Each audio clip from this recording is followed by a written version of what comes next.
आज का हमारा टॉपिक है electrolyte concentration cell with transference और उसमें भी हम आज देखेंगे रिवर्सिबल टू कैटायन। तो आइए स्टार्ट करते हैं। तो देखिए, हमेशा की तरह सबसे पहले हम देखते हैं डेफिनेशन। डेफिनेशन कुछ इस प्रकार है। ऐसा इलेक्ट्रोलाइट कॉन्सेंट्रेशन सेल कि जिसमें जो इलेक्ट्रोलाइट सॉल्यूशन है उसके जो आयंस है वो सेल के दोनों हाफ में यानी कि एनोड और कैथोड दोनों में ट्रांसफरेबल है, यानी कि मूवमेंट कर सकते हैं। यानी कि इलेक्ट्रोलाइट के जो सॉल्यूशन के जो आयंस है वो एनोड से कैथोड में भी जा सकते हैं और कैथोड में से एनोड में भी आ सकते हैं। ऐसे सेल को हम कहते हैं electrolyte concentration cell with transference, यानी कि ट्रांसफरेंस के साथ। अब देखिए, आसानी से मूव कर सकते हैं। इसका मतलब ये हुआ कि बीच में सोल्ट ब्रिज यहां पर नहीं होगा। तो देखिए, डायग्राम की मदद से हम समझने की कोशिश करते हैं। आपके सामने जो डायग्राम है वो electrolyte concentration cell with transference का है। अब देखिए, हमने यहां पर दो हाइड्रोजन इलेक्ट्रोड लिए हैं। अब मैं यहां पर एनोड और कैथोड की मार्किंग करता हूं। लेफ्ट वाला आपको मालूम है एनोड होता है और राइट वाला क्या होता है, कैथोड होता है। इसको मैं एल यहां पर लिखता हूं जो इंडिकेट करता है लेफ्ट साइड, आर जो है वो इंडिकेट करता है राइट साइड। अब देखिए, यहां पर आप अलग अलग कंटेनर नहीं देख रहे एनोड और कैथोड के, लेकिन एक बड़ा सा कंटेनर देख रहे हैं। उसमें एनोड और कैथोड दोनों रखे हैं। एक चीज आप यहां पर देखें तो बीच में आपको सोल्डर ब्रिज नहीं दिखाई देगा। बीच में क्या है, एक मेम्ब्रेन है जिसको कहा जाता है सेमी परमिएबल मेम्ब्रेन। उससे क्या होगा, उससे जो आयंस है वो मूवमेंट कर सकेंगे। अब देखिए, आपको मालूम ही है कि हाइड्रोजन जो इलेक्ट्रोड है उसमें एक प्लेटिनम की प्लेट होती है जिसको हम कहते हैं प्लेटिनाइज्ड प्लेटिनम प्लेट। उसके ऊपर क्या किया जाता है, हाइड्रोजन गैस पास किया जाता है, जिससे क्या होगा, हाइड्रोजन गैस प्लेट के ऊपर चिपक जाएगा और जो प्लेट है उसको HCl के सॉल्यूशन में रखा जाता है। अब देखिए, HCl जो है, एनोड में जो HCl है उसका जो एक्टिविटी है वो है A1 और कैथोड में जो HCl है उसका एक्टिविटी है A2। तो इस प्रकार से पूरा सेल कंस्ट्रक्ट किया जाता है। अब देखिए, दूसरी इंपॉर्टेंट चीज ये है कि ये जो विथ ट्रांसफरेंस सेल है उसमें जो इलेक्ट्रिसिटी है या फिर EMF कहे आप या फिर करंट कहे, वो सिर्फ इलेक्ट्रॉन के ट्रांसफर से नहीं होता, लेकिन वो आयंस के ट्रांसफर से भी होता है। यानी कि जो H+ और Cl- आयंस है वो मूवमेंट करेंगे, जिससे क्या होगा, इलेक्ट्रिसिटी प्रोड्यूस होगी। अब हम बात करते हैं हमारे सेल रिप्रेजेंटेशन की। तो देखिए, सेल रिप्रेजेंटेशन बहुत ही सिंपल है। हाइड्रोजन सेल का ही सेल रिप्रेजेंटेशन है, ऐसा आप कह सकते हो, क्योंकि हमने क्या किया है, दो हाइड्रोजन सेल को लिया है, हाइड्रोजन इलेक्ट्रॉन को। अब देखिए, सबसे पहले तो आपको मालूम है स्टार्ट हम कहाँ से करते हैं, एनोड से करते हैं। तो ये जो लेफ्ट वाला पार्ट है वो है हमारा एनोड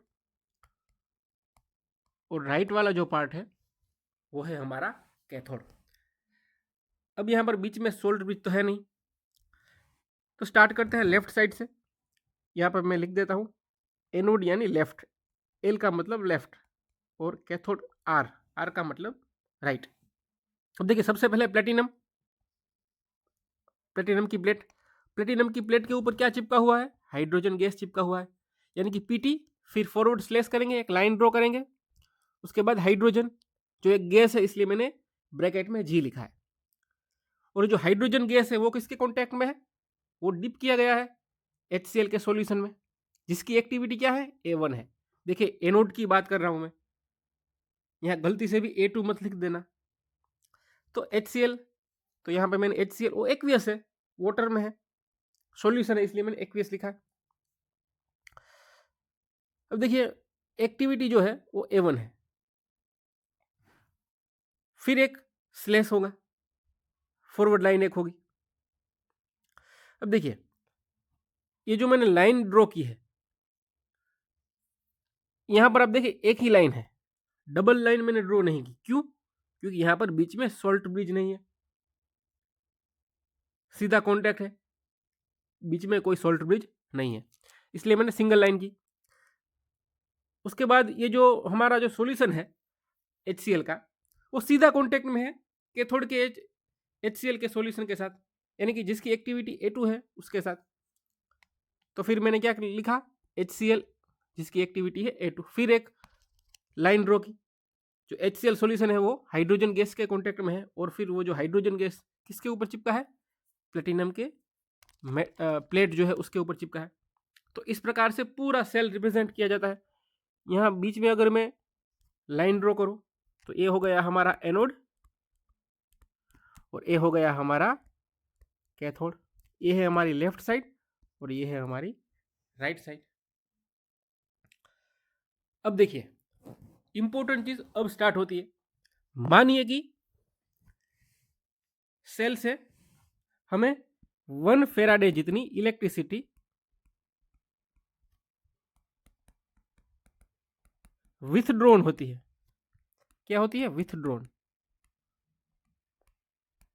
देखिए अक्सर स्टूडेंट यहां पर गलती कर बैठते हैं, ऐसा लिखते हैं कि 1 फेराडे जितनी इलेक्ट्रिसिटी हम सेल को दे रहे हैं, लेकिन ऐसा मतलब नहीं है यहाँ पर।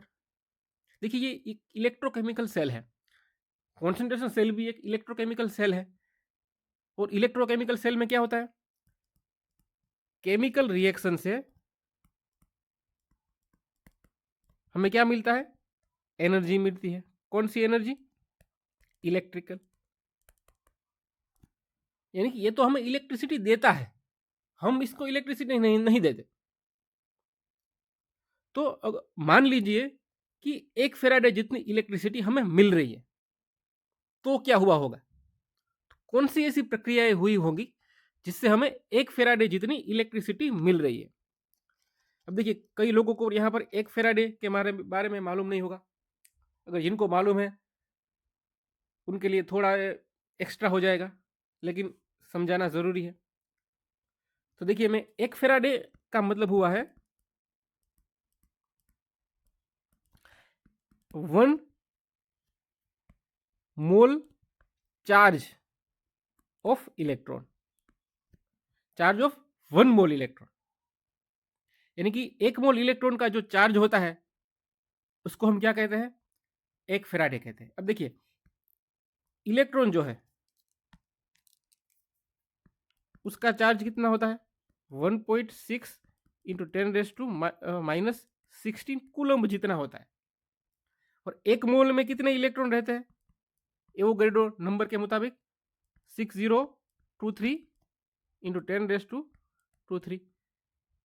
तो 1 मोल में कितने इलेक्ट्रॉन हो गए, 6.023 इंटू 10⁻23। इनका चार्ज कितना है, 1.6 इंटू 10⁻16। तो 1 मोल इलेक्ट्रॉन का कितना चार्ज हुआ,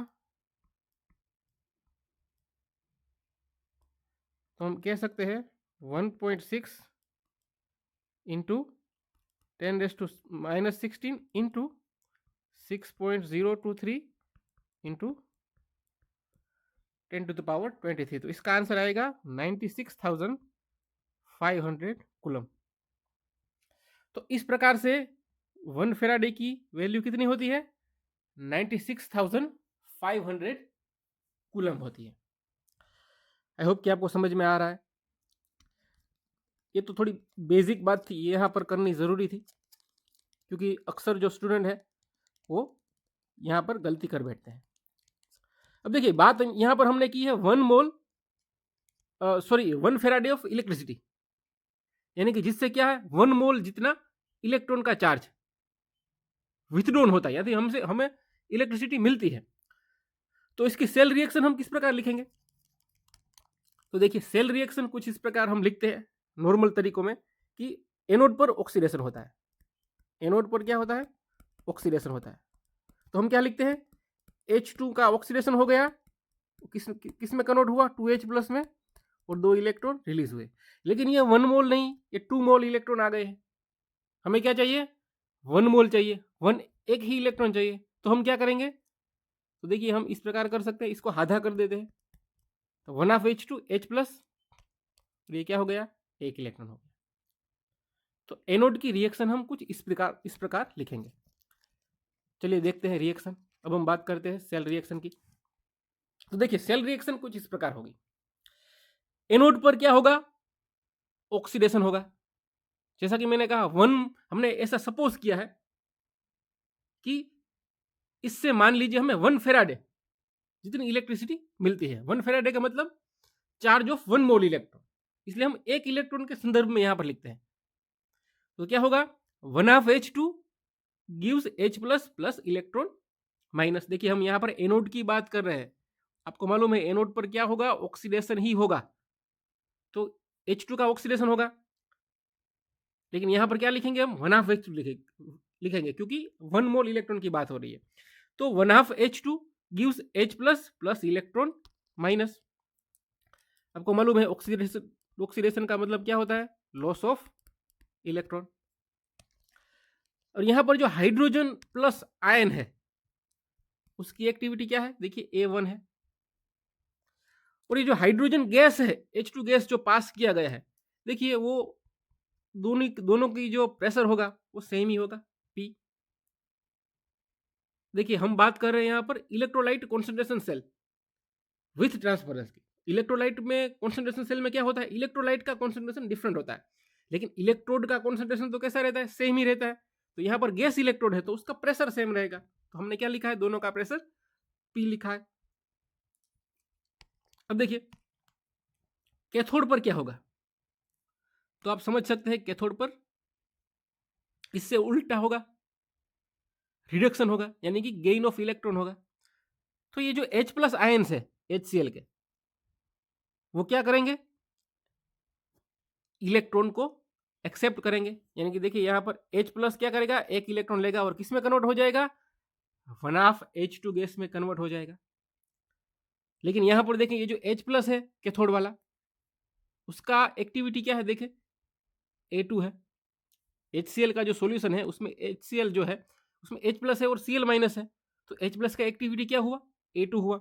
तो हम नीचे क्या लिखेंगे, A2 लिखेंगे।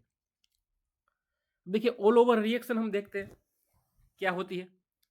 तो देखिए H+ इसका एक्टिविटी A2 है और AH+ इसका एक्टिविटी A1 है, तो वो तो कैंसिल नहीं होंगे। लेकिन ये जो हाइड्रोजन गैस है उसका प्रेशर तो सेम है, कैंसिल हो जाएंगे। इलेक्ट्रॉन भी सेम है, वो कैंसिल हो जाएगी। तो बचेगा क्या, ऑल ओवर रिएक्शन कुछ इस प्रकार बचेगी। H+ जिसकी एक्टिविटी A2 है वो किस में जा रहा है, H+ जिसकी एक्टिविटी A1 है। तो देखिए ये जो ऑल ओवर रिएक्शन है ये हमारे लिए बहुत ही इंपॉर्टेंट चीज है, ये आपको याद रखनी होगी। ऑल ओवर रिएक्शन क्या हो रही है, सेल रिएक्शन क्या हो रही है, H+ आयंस जो है वो A2 में से कहां जा रहे हैं, A1 में जा रहे हैं। खास समझ लीजिए, ऑल ओवर रिएक्शन हमें क्या मिली, H+ आयंस जो है वो A2 में से किधर जा रहे हैं, A1 में जा रहे हैं। अब देखिए ये बात तो हो गई H+ की, जो A2 में से A1 में जा रहे हैं। अब देखिए दूसरी इंपॉर्टेंट चीज, यहां पर आप अगर दोनों रिएक्शन को देखें, एनोड की रिएक्शन और कैथोड की रिएक्शन, तो देखिए आप एनोड में जो क्या हो रहा है, एनोड में हाइड्रोजन जो गैस है वो H+ में कन्वर्ट हो रहा है। हाइड्रोजन गैस किस में कन्वर्ट हो रहा है, H+ आयंस में कन्वर्ट हो रहा है। यानी कि हमारा जो एनोड है उसमें जैसे जैसे समय बीतेगा वैसे वैसे क्या होगा, H+ की संख्या बढ़ती जाएगी। देखिए इस प्रकार H+ बढ़ता जाएगा। मैं यहां पर H+ लिखता जाता हूं। क्यों बढ़ेगा, देखिए स्वाभाविक सी चीज है, एनोड पर हाइड्रोजन गैस से क्या ऑक्सीडेशन होकर क्या बन रहा है, H+ आयंस बन रहे हैं। उसी प्रकार से अगर आप कैथोड को देखें तो देखिए कैथोड में हाइड्रोजन गैस फॉर्म हो रही है। देखिए H+ आयंस जो है वो यूज हो रहे हैं और क्या बन रहा है, हाइड्रोजन गैस बन रही है। यानी कि HCl का जो सॉल्यूशन है उसमें से H+ निकल रहे हैं और क्या बन रहा है, हाइड्रोजन गैस। यानी कि धीरे धीरे क्या होगा, H+ कम होते जाएंगे। क्यों, क्योंकि उसकी तो हाइड्रोजन गैस बन रही है। तो क्या बचेगा, सिर्फ Cl- ही बचेगा। तो देखिए मैं यहाँ पर Cl माइनस लिखता जा रहा हूँ। अब यहाँ पर H प्लस बहुत ही कम हो गए, सिर्फ क्या बचा है, Cl माइनस ही बचा है। अब देखिए ऐसी सिचुएशन में क्या हो गया, आयोनिक इम्बैलेंस हो गया। एनोड पर आपको सिर्फ H प्लस ही दिखाई दे रहे हैं और कैथोड पर सिर्फ Cl माइनस दिखाई दे रहे हैं, तो ये तो अच्छी बात नहीं है। H प्लस को न्यूट्रलाइजेशन होने के लिए क्या चाहिए, नेगेटिव चार्ज चाहिए, यानी कि हम कहें कि Cl माइनस चाहिए, और Cl माइनस को न्यूट्रलाइज होने के लिए क्या चाहिए, H प्लस आयन चाहिए। तो होगा क्या यहाँ पर, सोचिए क्या हो सकता है। तो देखिए होगा ये कि H प्लस आयन जो है वो न्यूट्रलाइज होने के लिए कहाँ जाएंगे, Cl माइनस की ओर जाएंगे। किस ओर जाएंगे, Cl माइनस की ओर जाएंगे। देखिए मैं यहाँ पर लिखता हूँ, तो ये जो H प्लस आयन है वो इस ओर जाएंगे। ये H प्लस मैं यहाँ पर लिखता हूँ, कहाँ से जाएंगे, लेफ्ट से राइट की ओर जाएंगे। यानी कि H प्लस आयन जो है कहाँ से जाएंगे, लेफ्ट से राइट की ओर जाएंगे। उसी प्रकार Cl माइनस जो है वो कैथोड में काफी सारे हैं, उनको न्यूट्रलाइज होने के लिए H प्लस चाहिए, तो वो कहाँ से जाएंगे, वो कैथोड से एनोड की तरफ जाएंगे। यानी कि क्या हुआ, राइट साइड से लेफ्ट साइड की ओर जाएंगे। अब देखिए मैंने ऐसा क्यों कहा कि H प्लस जो है वो लेफ्ट से राइट जा रहे हैं और Cl माइनस राइट से लेफ्ट आ रहे हैं, इसका मकसद क्या है। तो देखिए मैंने पहले ही आपको कहा था कि इस सेल में जो इलेक्ट्रिसिटी है वो सिर्फ इलेक्ट्रॉन की मूवमेंट से नहीं होती, बल्कि आयन की मूवमेंट से भी होती है। इलेक्ट्रॉन की मूवमेंट से तो होती ही है, लेकिन आयन्स की मूवमेंट से भी होती है। यानी कि जो H प्लस जो लेफ्ट से राइट जा रहे हैं वो अपने साथ चार्ज भी कैरी करते जाएंगे। वो क्या करते जाएंगे, चार्ज अपने साथ कैरी करते जाएंगे। उसी प्रकार से Cl माइनस जो है वो राइट से लेफ्ट की ओर आएंगे और अपने साथ क्या कैरी करते जाएंगे, चार्ज कैरी करते जाएंगे। तो मकसद इस पूरा इसका यही है कि आयन्स जो है वो भी क्या करते हैं, चार्ज कैरी कर कर जाते हैं। अब देखिए आगे बढ़ते हैं। जैसा कि मैंने अभी कहा कि जैसे ही 1 फेराडे इलेक्ट्रिसिटी हम विथड्रॉन करते हैं सेल से, उससे क्या होगा, H प्लस आयन्स जो है वो राइट से लेफ्ट की ओर जाएंगे। देखिए यहाँ पर, देखिए यहाँ पर ये जो हमारी राइट साइड है इसको मैं फिर से लिखता हूँ ताकि आपको समझ में आए। देखिए मैं यहाँ पर लिखता हूँ एनोड और मैं L लिखता हूँ, और यहाँ लिखता हूँ मैं कैथोड और R लिखता हूँ। ये है हमारा लेफ्ट और ये है हमारा राइट। तो देखिए HCl के जो H प्लस आयन्स है वो कहाँ जा रहे हैं, लेफ्ट से राइट। उसी प्रकार से Cl माइनस कहाँ जा रहे हैं, राइट से लेफ्ट। उसी प्रकार से इलेक्ट्रॉन जो है, देखिए इलेक्ट्रॉन भी तो है, इलेक्ट्रॉन को आप भूलना नहीं है, वो तो प्राइमरी सोर्स है इलेक्ट्रिसिटी के। तो इलेक्ट्रॉन जो है वो तो स्वाभाविक चीज है, एनोड से कैथोड की ओर जाते हैं, यानी कि लेफ्ट से राइट की ओर जाते हैं। देखिए एनोड से इलेक्ट्रॉन रिलीज होगा ऑक्सीडेशन, और वो इलेक्ट्रॉन कैथोड में गेन होगा। तो इलेक्ट्रॉन का जो मूवमेंट है वो कहाँ से हुई, लेफ्ट से राइट ही हुई। अब देखिए 3 चीजें हमने देख ली कि H प्लस आयंस जो है वो राइट से लेफ्ट जा रहे हैं, Cl माइनस लेफ्ट से राइट आ रहे हैं, और इलेक्ट्रॉन भी कहाँ जा रहे हैं, लेफ्ट से राइट जा रहे हैं। अब यहां पर जो आयंस है उनकी मूवमेंट तो हो रही है, लेकिन मूवमेंट का मतलब क्या है, चार्ज भी अपने साथ लेके जा रहे हैं। अब हम मान लेते हैं कि मान लीजिए चलो Cl माइनस आयंस है वो T माइनस जितना चार्ज लेकर जाते हैं। क्या लेकर जाते हैं, T माइनस जितना चार्ज। अब देखिए जो T माइनस है उसको कहते हैं ट्रांसपोर्ट नंबर। क्या कहते हैं उसको, ट्रांसपोर्ट नंबर कहते हैं। ट्रांसपोर्ट नंबर का मतलब है कितना चार्ज वो लेकर जाते हैं। तो Cl माइनस के लिए हमने क्या लिखा, T माइनस जितना चार्ज लेकर जाते हैं। Cl माइनस है इसलिए हमने क्या शब्द प्रयोग किया, T माइनस। तो हाइड्रोजन कितना लेके जाते होंगे, तो मान लीजिए सपोज T प्लस जितना चार्ज हाइड्रोजन लेकर जाते हैं। हाइड्रोजन प्लस होता है इसलिए हमने क्या लिखा, T प्लस लिखा। तो एक चीज आपको मालूम हो गई कि Cl माइनस है वो मान लीजिए T माइनस जितने चार्ज है वो कैरी कर रहे हैं राइट से लेफ्ट, और उसी प्रकार से T प्लस जितना चार्ज हाइड्रोजन कैरी कर रहे हैं लेफ्ट से राइट। अब देखिए टोटल जो चार्ज होगा यानी कि T प्लस और T माइनस उसकी वैल्यू होगी 1। ये आपको याद रखना है, T प्लस और T माइनस यानी कि दोनों का अगर आप ऐड करेंगे, सम करेंगे तो आंसर क्या आएगा 1, यानी कि T plus plus T minus is equal to 1। स्वाभाविक सी चीज है, HCl है मान लीजिए हमारे पास, तो वो पूरा चार्ज कैरी करके जा रहे हैं तो उसको हम 100% कहते हैं। मान लीजिए कि वो 100% चार्ज कैरी करके जाते हैं, इसलिए हमने क्या लिखा, T plus plus T minus is equal to 1 लिखा। T प्लस H प्लस के लिए और T माइनस Cl माइनस के लिए। अब यहां पर हम बात कर रहे हैं रिवर्सिबल टू कैटायन, यानी कि T प्लस के बारे में बात कर रहे हैं। तो T प्लस को अगर हम आगे ले आते हैं तो क्या बचेगा, 1 माइनस T माइनस हो जाएगा। देखिए T plus plus T minus क्या है, 1 है, तो T प्लस के बराबर क्या हुआ, 1 माइनस T माइनस। देखिए ये हमारे लिए काम की चीज है, ये आगे उपयोग में आएगा। क्या, T प्लस की वैल्यू क्या है, 1 माइनस T माइनस, यानी कि जहां कहीं भी T प्लस है उसकी जगह पर हम क्या ऐड कर सकते हैं, 1 माइनस T माइनस ऐड कर सकते हैं। अब देखिए अब हम इंपॉर्टेंट बात में आते हैं।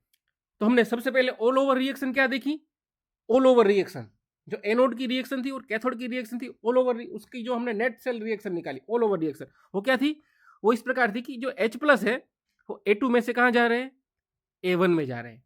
उसी प्रकार से हमने क्या देखा कि T प्लस जितने H प्लस जो है H प्लस आयंस वो ट्रांसफर हो रहे हैं कहां से, लेफ्ट से राइट की ओर, यानी कि A1 से लेके A2 तक।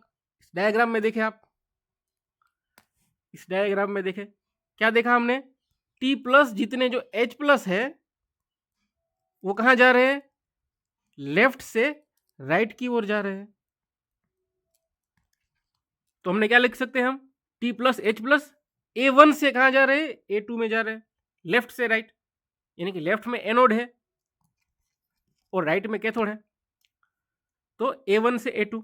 उसी प्रकार से Cl माइनस का उनसे उल्टा है, Cl माइनस कहां से जा रहे हैं, राइट से लेफ्ट की ओर जा रहे हैं, इसलिए हम क्या कह सकते हैं, Cl माइनस जो A2 है वहां से कहां जा रहे हैं, A1 में जा रहे हैं। तो देखिए हमने क्या लिखा, T minus Cl minus A2 से T minus Cl minus A1। तो ये तीन चीजें हमने देख ली। पहली वाली चीज तो हमारा ऑल ओवर रिएक्शन था। दूसरा क्या, ट्रांसफर है हाइड्रोजन आयन का, वो A1 से A2 की ओर जा रहा है और Cl माइनस A2 से A1 की ओर आ रहा है। अब तीनों का अगर हम एवरेज निकालें, तीनों का हम net cell all over reaction, जिस प्रकार से हम एनोड और कैथोड की ओवरऑल रिएक्शन निकालते हैं उसी प्रकार से इसकी ओवरऑल रिएक्शन निकालेंगे।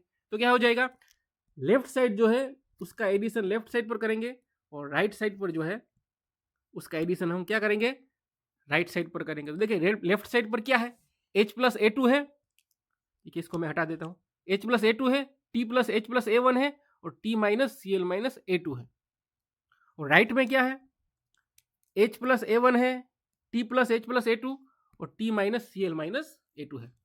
तो देखिए हम एडिशन करते हैं तो क्या बचेगा वो देखते हैं। तो देखिए ये हमारा ऑल ओवर रिएक्शन आ गया, सिंपल है। देखिए लेफ्ट वाली चीज मैंने लेफ्ट में लिख दी और राइट वाली चीज मैंने राइट में लिख दी। तो इस प्रकार से हम हो गया हमारा ऑल ओवर रिएक्शन। अब देखिए पहले ही मैंने आपको बताया था कि T प्लस जो है उसकी जगह पर हम क्या ऐड कर सकते हैं, 1 माइनस T माइनस ऐड कर सकते हैं। तो जहां कहीं भी आपको क्या दिखे, T प्लस दिखे, वहां पर हम क्या ऐड करेंगे, 1 माइनस टी माइनस ऐड करेंगे। तो देखिए यहाँ पर H प्लस A2 है प्लस T प्लस है, तो उसकी जगह पर हम क्या ऐड करेंगे, 1 माइनस टी माइनस ऐड करेंगे। देखिए मैं यहाँ पर लिख कर देता हूँ ताकि आपको समझ में आए। ये H प्लस जिसकी एक्टिविटी है A2 प्लस, अब T प्लस की जगह पर हम क्या ऐड करेंगे, 1 minus T minus H plus जिसकी एक्टिविटी A1 है plus T minus Cl minus जिसकी एक्टिविटी A2 है, गिव्स सामने क्या है, H प्लस है जिसकी एक्टिविटी A1 है प्लस, अब T प्लस फिर से है, T प्लस की जगह पर हम क्या ऐड करेंगे, 1 minus T minus H plus जिसकी एक्टिविटी A2 है plus T minus Cl minus. I hope कि आपको समझ में आ रहा है मैंने क्या लिखा हो। तो देखिए कुछ इस प्रकार बन जाएगा। इक्वेशन देखें आपके सामने है, जो मैंने लिखा था वही है। अब हम क्या करते हैं, अब देखिए ये जो H प्लस A2 है वो तो वैसे है ही, प्लस अब हम क्या करेंगे, ये जो H प्लस A1 है उसको मल्टीप्लाई करेंगे इसके साथ, ब्रैकेट को अभी खुला करना है, तो 1 के साथ मल्टीप्लाई करेंगे H प्लस A1 को, तो क्या बचेगा, H प्लस A1 ही बचेगा। देखिए हम इसकी बात कर रहे हैं अभी, तो H प्लस A1 बचा। अब देखिए अभी हम माइनस टी माइनस के साथ भी मल्टीप्लाई करना है, तो क्या हो जाएगा, ये minus T minus H plus A1 बन जाएगा। देखिए लोग यहाँ पर स्टूडेंट गलती कर बैठते हैं, माइनस की साइन नहीं ऐड करते। देखिए H प्लस को एक के साथ भी मल्टीप्लाई करना है और T माइनस के साथ भी मल्टीप्लाई करना है, बीच में माइनस की साइन भी है, वो भूलना नहीं है। तो ये हो गया, प्लस क्या है, T माइनस Cl माइनस जिसकी एक्टिविटी A2 है। अब देखिए सामने फिर क्या है, H प्लस है जिसकी एक्टिविटी A1 है। अब यहाँ पर भी हमें सेम चीज करनी है, H प्लस को मल्टीप्लाई करना है एक के साथ, तो क्या हो जाएगा, प्लस H प्लस A2 हो जाएगा। अब H प्लस को माइनस टी माइनस के साथ मल्टीप्लाई भी करना है, यानी कि ये माइनस टी माइनस क्या हो जाएगा, H प्लस A2 हो जाएगा, प्लस क्या बचेगा, T माइनस Cl माइनस बच जाएगा जिसकी एक्टिविटी क्या है, A1 है। तो देखिए इस प्रकार से पूरा मैंने लिख दिया। अब आप इसको मैं ठीक से लिख के बताता हूँ आपको। देखिए तो देखिए ये हो गया हमारा फाइनल इक्वेशन हो गया है। आप देखिए, तो अब देखिए यहाँ पर आप देखिए सेम चीज को हम कैंसल आउट कर देते हैं। तो देखिए H प्लस A2 यहाँ पर भी है, H प्लस A2 यहाँ पर भी है, तो वो कैंसिल हो जाएगा। H प्लस A1 यहाँ पर भी है, H प्लस A1 यहाँ पर भी है, वो भी कैंसिल हो जाएंगे। तो अब देखिए बचेगा क्या, तो देखिए दो चीज बचेगी, minus T minus H plus A1 plus T minus Cl minus A2, और यहाँ पर क्या बचेगा, minus T minus H plus A2 plus T minus Cl minus A1, ये बचेगा। अब देखिए अब हम क्या करते हैं, सेम जिसका कॉन्सेंट्रेशन है उसको एक साइड लेके आते हैं। अब देखिए यहाँ पर A1 जो है, यहाँ पर A2 है, यहाँ पर A2 है, यहाँ पर A1, अलग अलग कॉन्सेंट्रेशन है। हमें क्या चाहिए, सेम कॉन्सेंट्रेशन हमें साथ में चाहिए। तो हम क्या करते हैं, सेम कॉन्सेंट्रेशन को साथ में लेके आते हैं। तो देखिए हमने क्या किया, A2 वाले जो है उसको हमने एक साइड लेके आ गए, यानी कि A2 यहाँ थे, T माइनस Cl माइनस यहाँ था, तो हम क्या करेंगे, सामने वाला जो A2 है देखिए क्या है, H प्लस वाला है, तो minus T minus H plus है, उसको हम राइट से लेफ्ट की ओर लेके आते हैं। तो ये माइनस जो है वो क्या हो जाएगा, प्लस हो जाएगा। तो T minus Cl minus A2 plus क्या हो गया, T minus H plus A2 हो गया। देखिए स्टूडेंट यहाँ पर कंफ्यूजिंग काफी लगता है स्टूडेंट्स को, लेकिन हमने किया क्या है वो मैं आपको बताता हूँ। हमने जो सेम कॉन्सेंट्रेशन वाले हैं यानी कि सेम एक्टिविटी वाले, उसको हमने साथ में रखने की कोशिश की है।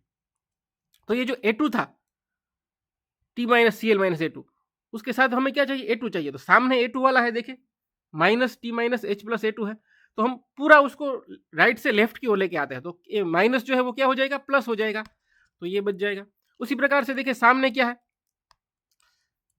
सामने क्या A1 वाला है, T minus Cl minus A1 है, तो यहां पर देखिए A1 इधर है हमारा लेफ्ट साइड में, minus T minus H plus A1 है, उसको मैं लेफ्ट की साइड से राइट की ओर लेके आता हूँ तो क्या हो जाएगा, ये माइनस जो है प्लस हो जाएगा। तो इस प्रकार से ये देखिए ये प्लस हो गया। तो ऑल ओवर हमने इस प्रकार से देखने को मिला। अब देखिए इंपॉर्टेंट चीज, अगर आपको इसको गौर से देखें तो ये H प्लस और Cl माइनस है, जिसकी एक्टिविटी क्या है, A2 है। यहां पर भी देखिए H प्लस और Cl माइनस है, जिसकी एक्टिविटी क्या है, A1 है। तो हम इसको इस प्रकार कह सकते हैं, क्या कहेंगे, T माइनस HCl A2 से किसकी ओर जा रहा है, A1 की ओर जा रहा है। यानी कि नेट सेल जो रिएक्शन हो रही है उसमें जो T माइनस जो है ट्रांसपोर्ट नंबर T माइनस जितना HCl जो है वो A2 से A1 की ओर जा रहा है। अब देखिए सिंपल है, हम नॉन स्टिक इक्वेशन लगाते हैं। नॉन स्टिक इक्वेशन आपको मालूम ही है, प्रोडक्ट अपॉन रिएक्टेंट। तो देखिए ये हमारी प्रोडक्ट है और ये हमारा रिएक्टेंट है। प्रोडक्ट क्या है, T माइनस HCl जिसकी एक्टिविटी A1 है, और T माइनस HCl जिसकी एक्टिविटी A2 है, वो हमारा रिएक्टेंट है। हम यहाँ पर एक्टिविटी पे कॉन्सेंट ध्यान हमारा लगाएंगे तो क्या हो जाएगा, तो देखिए E is equal to E0 minus RT upon NF ln Q, ये हमारा नॉन स्टिक इक्वेशन है। तो हमारा Q क्या है, प्रोडक्ट अपॉन रिएक्टेंट। तो प्रोडक्ट हमारा है A1 और रिएक्टेंट है हमारा A2। तो देखिए यहाँ पर एक दूसरी इंपॉर्टेंट चीज देखें कि यहाँ पर जो T माइनस जो है वो आगे लिखा है, वो बहुत ही इंपॉर्टेंट चीज है, उसको भूलना नहीं है। मोल को जैसे हम स्क्वायर में लेके जाते हैं उसी प्रकार से T माइनस जो है उसको भी हमें स्क्वायर में लेके जाना है। आपने देखा होगा अक्सर इलेक्ट्रोकेमिस्ट्री में जो मोल होता है वो स्क्वायर हो जाता है। तो हमें यही सेम चीज यही करनी है। T माइनस जितने हम जो A2 है वो A1 में जा रहे हैं, तो इसलिए हम क्या करेंगे, A1 बाई A2 उसकी जो पावर है वो क्या कर देंगे, T माइनस कर देंगे।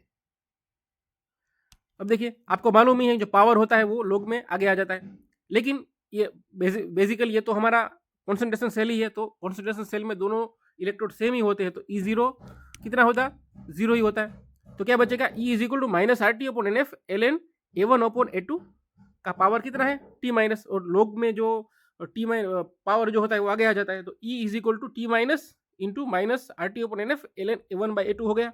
अब देखिए ये यहाँ पर एक्टिविटी जो हमने की वो दोनों आयन से बनती है। हमने A1 A2 तो कह दिया, A1 A2 तो कह दिया, लेकिन A1 A2 किसका है, HCl का ही है ना। तो HCl के अंदर दोनों आयन है, H प्लस भी है और Cl माइनस भी है।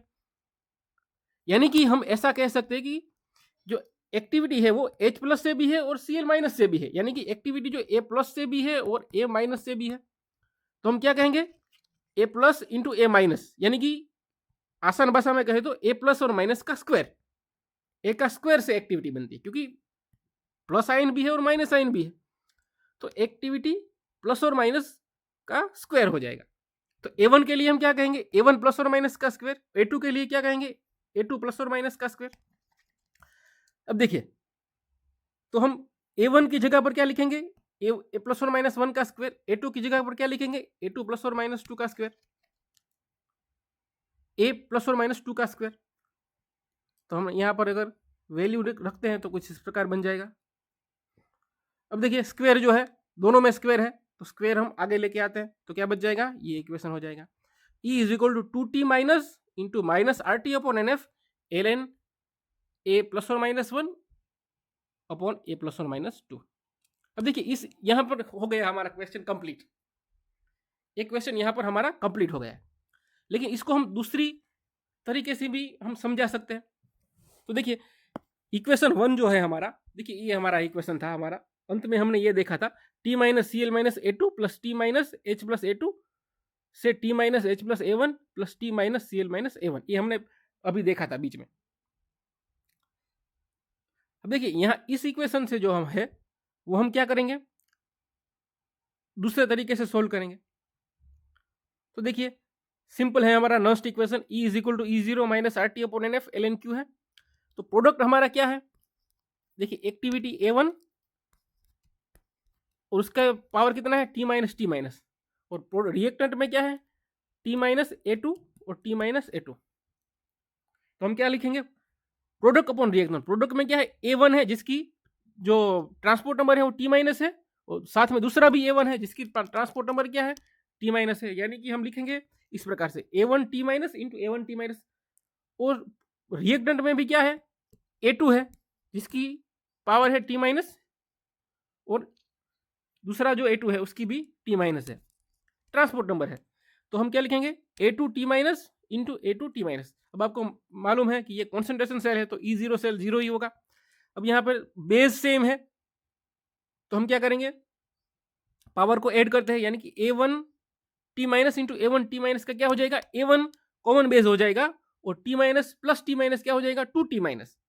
नीचे भी क्या हो जाएगा, सेम चीज A2 है और उसके ऊपर भी क्या हो जाएगा 2T माइनस। तो दोनों के ऊपर मैंने लिख दिया है। अब आपको मालूम है जो 2T माइनस है वो पावर है, तो लॉग में पावर आगे आ जाएगा। देखिए इस प्रकार हो गया, तो हमें फाइनल आंसर कुछ इस प्रकार मिलेगा। तो इसको हम कहते हैं electrolyte concentration cell with transfer. आप इस तरीके से भी लिख सकते हैं। अगर आप इसको समझने में थोड़ी दिक्कत लगती है तो आप यहाँ तक भी इस वाली रीत से भी हम कर सकते हैं। तो यह था हमारा electrolyte concentration cell with transference.